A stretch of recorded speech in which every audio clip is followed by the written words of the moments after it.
সকলকে ওয়েলকাম করছি আজকের নতুন ভিডিওতে। আজকে দেখাবো কিভাবে ব্রাদার HLL 6210DW প্রিন্টারটি বক্স থেকে আনবক্সিং করবেন।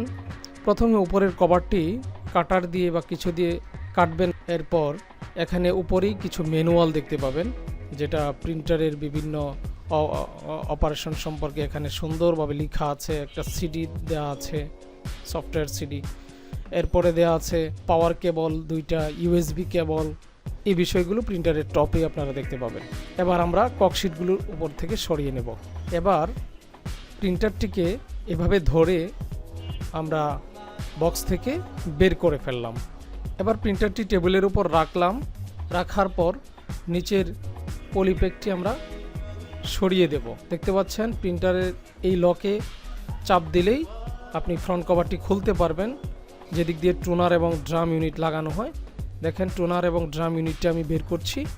এখানে অনেক সময় অন্যান্য মডেলে কিছু মডেলে দুই পাশে অরেঞ্জ কালার প্যাকেট দেওয়া থাকে, ওই প্যাকেটগুলো ফেলে দিতে হবে। এবার দেখতে পাচ্ছেন পাওয়ার কেবলটি আমি খুলে ফেলেছি। হ্যাঁ, পাওয়ার কেবলটি আমি এবার প্রিন্টারের পেছনের এই অংশে এখানে প্লাগ ইন করব।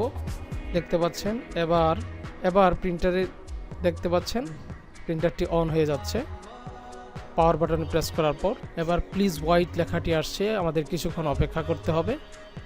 এবার প্রিন্টারটি রেডি মোডে চলে আসছে। ধন্যবাদ।